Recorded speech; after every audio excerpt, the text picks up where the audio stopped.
Captain, to build a better world sometimes means tearing the old one down. And that makes enemies.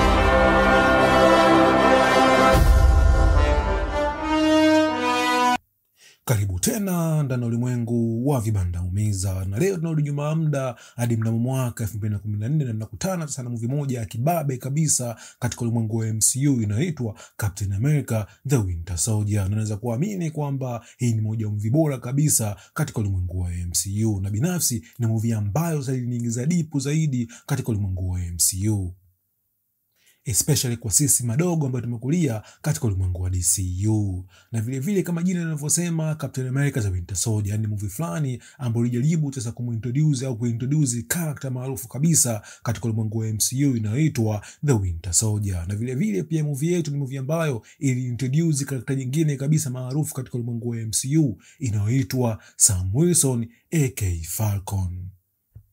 Na ni karakta ambayo baadaye kabisa atakuja kuwa Captain America kama tulivyoona katika movie moja ya kibabe inayoitwa Captain America Brave New World. Na swali kubwa kabisa la kujiuliza, je, movie yetu ya Captain America The Winter Soldier ilihusu nini hasa, na kwa nini sasa asilimia kubwa wa watu kabla ya kutoka kwa movie ya Captain America Civil War pamoja na movies za Avengers Infinity War pamoja na Endgame tuliamini kitu kimoja, kwamba hii movie ya Captain America The Winter Soldier ilikuwa ni movie bora kabisa kutoka katika ulimwengu wa MCU. Na kama wewe ni mara ya kwanza ndani ya ulimwengu wa vibanda umiza, usisite kusubscribe. Na hii movie yetu ya Captain America The Winter Soldier inaendeleza zile saga zile za Hyde ambazo tumeziona katika movie ya kwanza kabisa Captain America aka Captain America The First Avenger. Na kama tulivyoona katika movie ya kwanza kabisa, Steve Rogers aka Captain America alifanikiwa sasa kuzuia mashambulizi ya kigaidi katika miji mikuu kabisa nchini Marekani kutokana na taasisi inayoitwa Hydra. Umeona mpaka hapo? Na kwa bahati mbaya sasa umeona watu waliobaki nyuma sasa kipindi cha miaka 40 walishindwa kabisa kuupata mwili wa Steve Rogers. Umeona mpaka hapo? Na kutokana na hilo sasa Howard Stark, Chester Phillips pamoja na Peggy Carter wakaamua kutengeneza taasisi moja special kabisa ambayo itakuwa na uwezo sasa wa kupambana au kupigana na maadui wote wa kigaidi kutoka nje ya Marekani. Umeona mpaka hapo? Na taasisi katika ulimwengu wa MCU tunaita SHIELD. Umeona? Na kuhusu SHIELD ilianzia wapi, ni nini pamoja na ukubwa wake, kitu tu discuss siku nyingine. Ila jua tu ni kwamba sasa baada ya matukio ambayo tumeyaona katika movie ya kwanza kabisa Captain America The First Avenger, hii taasisi ya SHIELD ilifanikiwa kutengenezwa. Na madhumuni makubwa kabisa ya taasisi ya SHIELD ilikuwa ni kwamba sasa kazi yake ilikuwa ni kuprotect au kulinda taifa la Marekani dhidi ya magaidi wote wale kutoka nje ya taifa la Marekani. Na kiuhalisia taasisi ya SHIELD ilikuwa taasisi fulani ambayo ilikuwa ni taasisi ya siri. Yaani hakuna mtu yoyote yule Marekani wa kawaida yule, umeona, ambaye alikuwa anafahamu uwepo wa taasisi ya SHIELD. Na taasisi kadri ilivyokuwa inazidi kukua humo ndani tukaja kupata sasa wale maagent wa kibabe, na mmoja wapo kwa mwingine alikuwa ni mchezaji mmoja hivi anaitwa Nick Fury. Na cha kuongezea tu ni kwamba sasa Nick Fury kama Nick Fury ndiye yeye ambaye alianzisha ili kundi linaloitwa Avenger. Na mpango mkubwa kabisa wa kuanzisha kundi la Avenger ilikuwa ni kwamba sasa Nick Fury kama Nick Fury alipendekeza kitu kimoja, kwamba okay, tukachana na magaidi ambao wanatoka katika dunia yetu, iko na uwezekano mkubwa pia tukapata magaidi ambao wanatoka kutoka nje ya dunia. Na hii hint Nick Fury aliipata kama tulivyoona katika ile movie ya Captain Marvel. Yani ni kwamba sasa Nick Fury kama Nick Fury alikuja kukutana na viumbe ambao wametoka nje ya dunia, ambao viumbe katika ulimwengu wa MCU tulikowaita sasa Skrull. Na baadaye kabisa Nick Fury alikuja kuwa director wa taasisi ya SHIELD. Umeona mpaka hapo? Ila SHIELD kama SHIELD baadaye ilikuja kuwa kubwa zaidi, yani kutoka nje ya Marekani na kusambaa duniani kote. Na kutokana na hilo sasa ikabidi sasa apatikane kiongozi mmoja mkubwa ambaye atakuwa na uwezo wa kuunganisha viongozi mbalimbali duniani kote. Na hapa ndo tunakutana sasa na sekretari mmoja wa SHIELD alikuwa akiitwa Alexander Pierce. Umeona mpaka hapo? Na hadi tunafikia hapa sasa taasisi ya SHIELD ilikuwa ni taasisi moja ya siri. Ila sasa kama tulivyoona katika movie ya kwanza kabisa ya Avenger ambayo ilitoka mwaka 2012, kuna maadui ambao kutoka nje ya dunia wanaitwa Shotori, ambao sasa walisababisha ile taasisi ya SHIELD kujulikana duniani kote, kwa sababu ni kipindi ambacho sasa Nick Fury kama Nick Fury aliinitiate ile protokali ya Avenger, na tuliona sasa Avenger kama Avenger walifanikiwa kupambana na maadui kutoka nje ya dunia wanaitwa Shotori na kuprotect dunia yetu. Umeona mpaka hapo? Na hili lilikuwa ni mara ya kwanza kabisa kwa taasisi ya SHIELD kujulikana duniani kote kutokana na ibeto ya New York ambayo tuliona katika movie ya Avenger ambayo ilitoka mnamo mwaka 2012. Ila sasa kuna mistake moja kubwa sana ambayo SHIELD waliifanya kipindi hicho miaka 40, na ni kipindi ambacho sasa wakati wanaandaa taasisi ya SHIELD walikuwa kiajiri wanasayansi mbalimbali kwa ajili ya kuitengeneza hii taasisi. Ila kwa bahati mbaya walifanya mistake sasa ya kumwajiri mwanasayansi mmoja hivi alikuwa akiitwa Armin Zola, ambaye kama tulivyoona katika movie ya kwanza kabisa ya Captain America: The First Avenger, huyo Armin Zola sasa alikuwa ni memba wa hii taasisi inaitwa Hydra. Umeona mpaka hapo?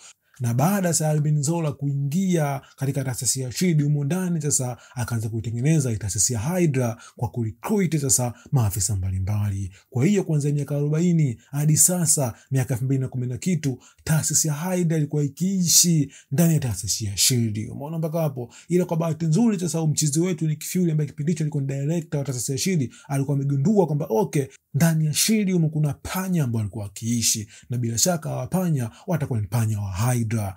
Ila ubali kwa kitu kimoja, alikuwa wajui nani alikuwa member wa Hydra na wakina nani walikuwa ni member wa SHIELD. Na hapa ndo tunakutana sana mastermind ya director wetu Nick Fury. Yani in short, hii movie ya Captain America: The Winter Soldier ilikuwa ni movie kuhusu Captain America, ila kiuhalisia mastermind, umeona, ya movie nzima hii ipo chini ya ubongo wa jamaa anaitwa Nick Fury. Yani issue ya kwanza kabisa ambayo ilifanya Nick Fury ni kufanya recruitment ya maagenti wawili. Agenti wa kwanza kabisa alikuwa ni Sharon Carter, na kazi kubwa kabisa Sharon Carter ilikuwa ni kumwangalia vizuri au kumchunguza vizuri ujamaa wetu anaitwa Steven Rogers aka Captain America, na vile vile pia akamchukua agenti mwingine mmoja anaitwa Natasha Romanoff ambaye katika movie yetu tuko tunamuita Black Widow. Umeona mpaka hapo? Kwa maagenti wawili hawa ndio walikuwa key kubwa zaidi sasa katika kuichunguza taasisi inaitwa SHIELD. Na vile vile pia akaamini kitu kimoja kwamba ndani ya taasisi ya SHIELD umeona kuna project moja ya siri ilikuwa inaitwa Project Insight, na akaamini kitu kimoja, bila shaka hii Project Insight itakuwa chini sasa ya jamaa wanajiita Hydra. Umeona mpaka hapo? Na hii Project Insight sasa itakuwa chini ya meli moja ambayo ilikuwa ikiitwa Lemurian Star.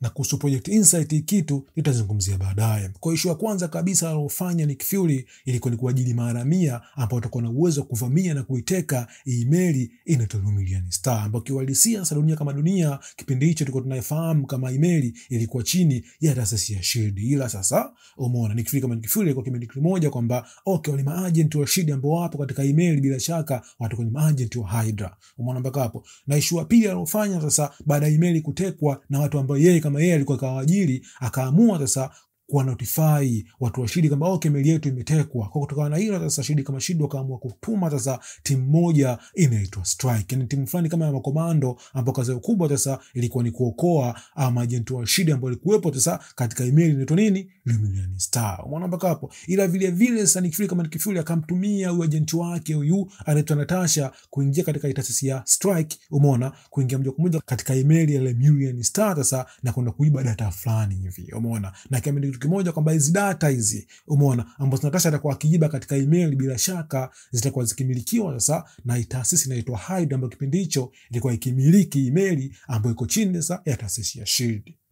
Na kweli kabisa tunaona hapa Steven Rogers aka Captain America pamoja na Natasha pamoja na taasisi ya Strike wanafanikiwa kuingia ndani ya email na kuokoa sasa maagenti wa SHIELD ambao bila shaka walikuwa ni maagenti wa Hydra. Na vile vile pia Natasha kama Natasha anafanikiwa sasa kuchukua information kutoka katika email, na information ambayo baadaye kabisa Captain America alikuja kujua kabisa kwamba Natasha alikuwa ni mtu ambaye kaingizwa ndani sasa na mchizi wetu anaitwa Nick Fury.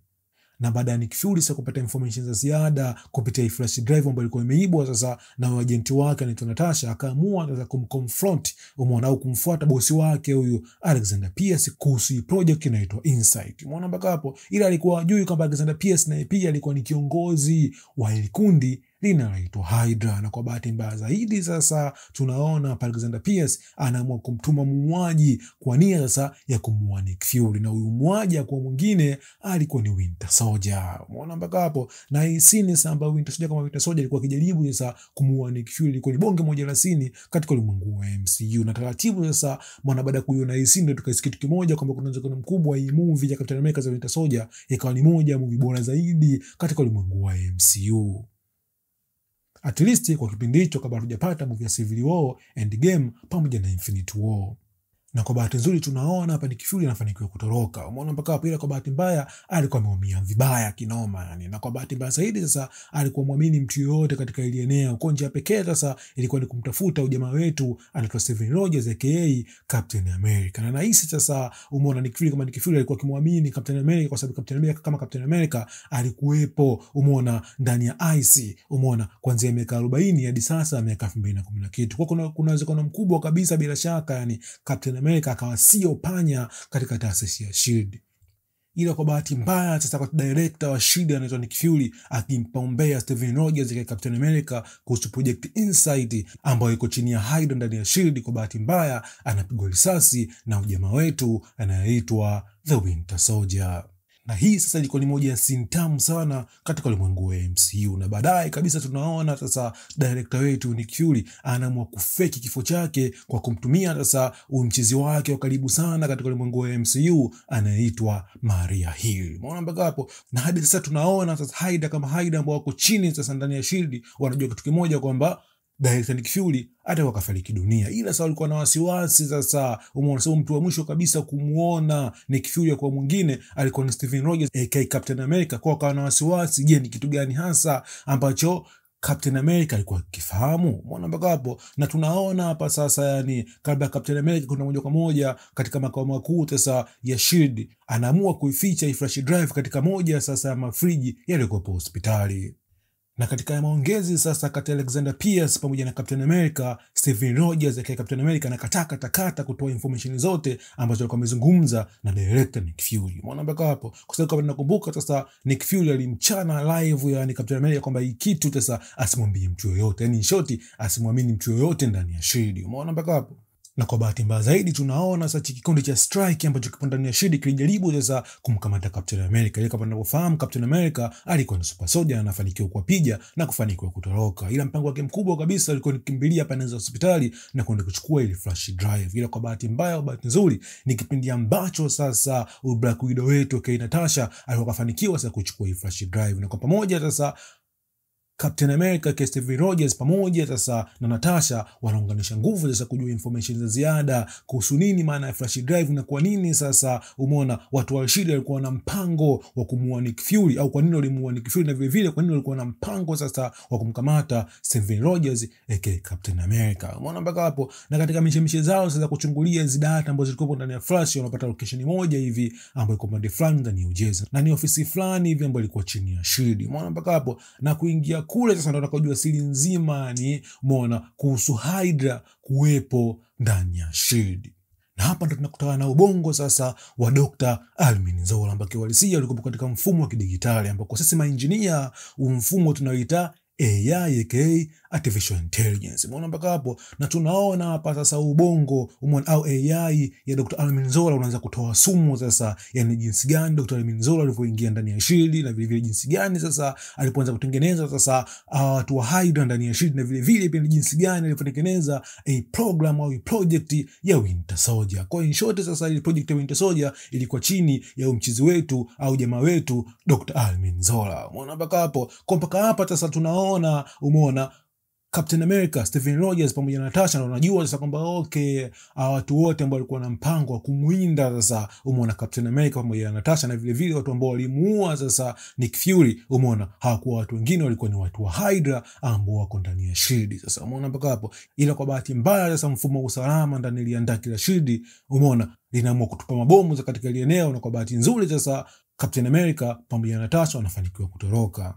Na hapa tunaona sasa Steven Rogers akaamua kumcheki mchezi mmoja hivi anaitwa Sam Wilson, ambaye ni mchezi mmoja ambao walikutana kipindi fulani walikuwa wakifanya mazoezi kwa pamoja. Umeona mpaka hapo. Na hapa tuligundua kitu kimoja kwa Sam Wilson, umeona, alikuwa ni mwanajeshi aliyestaafu katika jeshi la anga la Marekani, na vile vile pia alikuwa ni mchizi ambaye alikuwa chini ya programu moja hivi ya jeshi la anga la Marekani inaitwa Falcon, ambayo ni project fulani hivi ambayo ilikuwa ikiwapa sasa wanajeshi wa jeshi la anga la Marekani, umeona, suti moja special ambayo ilikuwa inaweza kupaa kutoka sehemu moja kwenda sehemu nyingine kwa nia ya kuwaokoa sasa wale wanajeshi, umeona, ambao walikuwa wameachwa, umeona, katika uwanja wa mapambano. Na vile vile pia sababu kubwa ambayo inavyoonekana yani ya Steven Rogers kwenda kumcheki jamaa wa Sam Wilson, inavyoonekana Sam Wilson alikuwa ni good guy. Umeona mpaka hapo. Kwa pamoja sasa watu watatu wanaanza kuumiza kichwa ni jinsi gani sasa wataanza kupata taarifa, umeona, kuhusu Hydra, umeona, kupitia maajenti wake ambao kipindi hicho wanafanya kazi chini ya taasisi inaitwa SHIELD.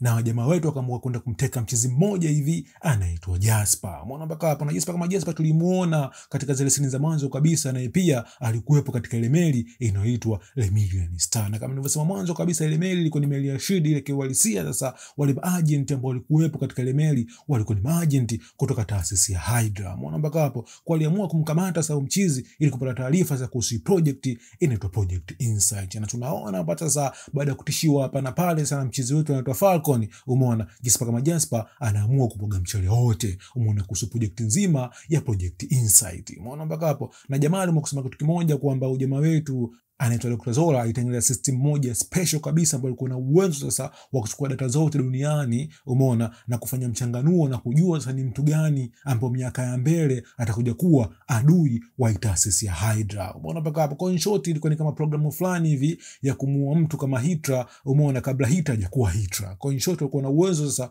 wa kupredict the future. Umeona mpaka hapo. Na vile vile hii Project Insight sasa ilikuwa kitumia satellite, umeona, kutafuta location ya watu ambao walikuwa na mpango wa kuwaua. Na vile vile pia walikuwa kutumia sasa madroni moja makubwa ambao unaweza kayaita sasa mega drone au unaweza kayaita sasa helicarriers kama wanazoziita ndani ya ulimwengu wa MCU. Kwa hiyo ni kwamba sasa wakipata location ya mtu ambaye alikuwa na mpango wa kumuua, walikuwa kutumia sasa hizo helicarriers sasa kufanya mauaji ya hawa watu. Umeona mpaka hapo. Kwa moja kwa moja sasa, umeona, mission ikabadilika sasa, kwa sababu walikuwa washajua kwamba hii Project Insight ilikuwa na mpango wa kuua watu takriban milioni 20 katika uso wa dunia. Na je, wataziharibu vipi au jinsi gani watadestroy Project Insight? Umeona mpaka hapo. Ila kwa bahati mbaya ni kipindi ambacho sasa, umeona, huyu jamaa wetu Alexander Pierce alikuwa akamtuma Winter Soldier aje kumuua Jasper. Na hapa tunaona mpambano mkubwa sana yani, umeona, kati ya Winter Soldier, Falcon, Natasha pamoja na Captain America. Naweza kusema sasa ni scene ambazo sasa zilifanya hii movie yetu ya Winter Soldier kuwa movie moja bora kabisa katika ulimwengu wa MCU.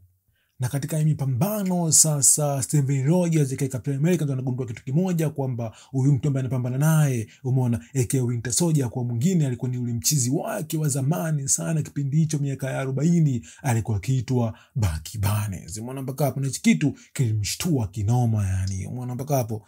Na baada ya hapo anakuja kuokolewa na huyo mdada anaitwa Maria Hill. Na baadaye kabisa wanagundua kitu kimoja kwamba Nick Fury aliamua kufeki kifo chake. Umeona mpaka hapo. Na baada ya hapo sasa wanaamua kuplan ni jinsi gani, umeona, watakuwa na uwezo kuipiga chini au kuivunja hii Project Insight. Na hapa wanakuja na plani mbili. Plani ya kwanza kabisa ilikuwa ni kuzilipua hizi helicarrier, umeona, kwa kubadilisha microcontroller ambazo zinafanya kazi ndani ya helicarriers. Umeona mpaka hapo. Na kwa engineer wenzangu, tunapozungumzia microcontroller tunazungumzia kitu kimoja au kifaa kimoja special ndani ya kompyuta, umeona, au ndani ya mfumo wote ambao kazi yake kubwa kabisa ni kucontrol au kufanya kazi fulani. Umeona mpaka hapo. Kwa hiyo sasa kama akifanikiwa kubadilisha hizo microcontroller ndani ya helicarrier, basi kuna uwezekano mkubwa kabisa Maria Hill pamoja na wenzake wakawa na uwezo wa kuzicontrol hizo helicarrier. Na mpango mkubwa kabisa ilikuwa ni kwamba sasa ilikuwa ni kuzicontrol hizi helicarriers ili ziweze kujiua zenyewe kwa zenyewe. Umeona mpaka hapo. Na mpango wa pili kabisa ulikuwa kwamba sasa, umeona, waingie ndani katika system ya SHIELD,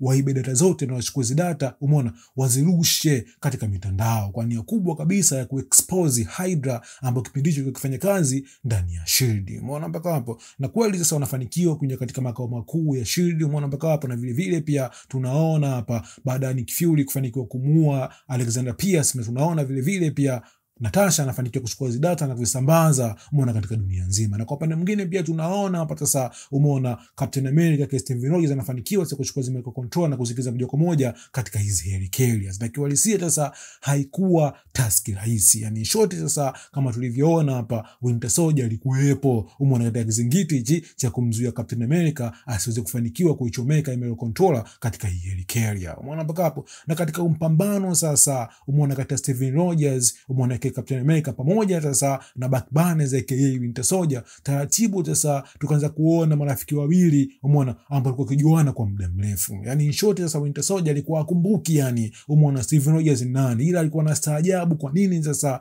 umeona Steven Rogers aka Captain America alikuwa hataki kabisa yani kupigana na umchiza na Winter Soldier. Umeona mpaka hapa na tunaona hapa sasa baada ya helicarrier zote zikulipuka umeona na mwili sasa wa Steven Rogers aka Captain America kuingia moja kwa moja ndani ya mto, tunaona hapa sasa Bucky Barnes aka Winter Soldier anafanikiwa kuchukua mwili na kutoa ndani ya maji na kuweka sehemu ya nchi kavu. Kwa in short kuna binadamu fulani ambao ulimuingia Bucky Barnes aka Winter Soldier.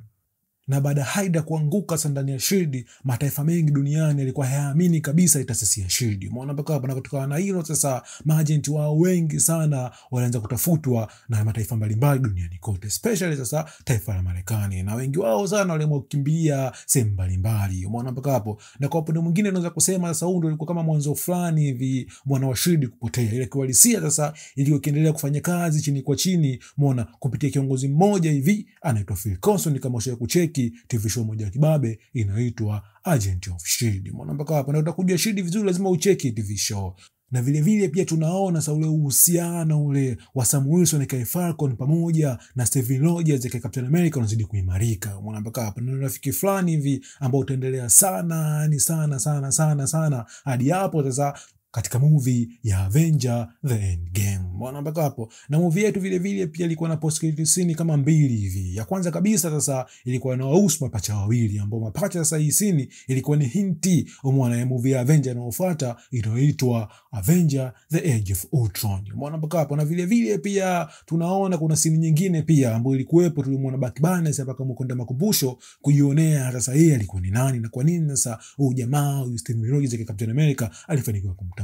Na vile vile pia katika isini ilikuwa ni hinti sasa ya movie inayofuata ya Captain America inayoitwa Captain America Civil War. Umeona mpaka hapa ni movie fulani ambayo sasa yani nitaeleza vizuri nikipata nafasi maybe kesho au kesho kutwa kabla tujaingia sasa katika movie yetu ya Captain America Brave New World. Umeona mpaka hapa. Na kwa ujumla naweza kusema sasa hii movie kwangu mimi ni movie ambayo au ni movie ya kwanza kabisa ambayo nilipenda katika ulimwengu wa MCU. Umeona mpaka hapa. Kutokana na hilo sasa binafsi yani hii movie naipa alama 9.5 juu ya 10. Na kwa reviews zinazofuata ambayo ni movie sasa Captain America Civil War tukutane tena nikipata nafasi. Stay tuned.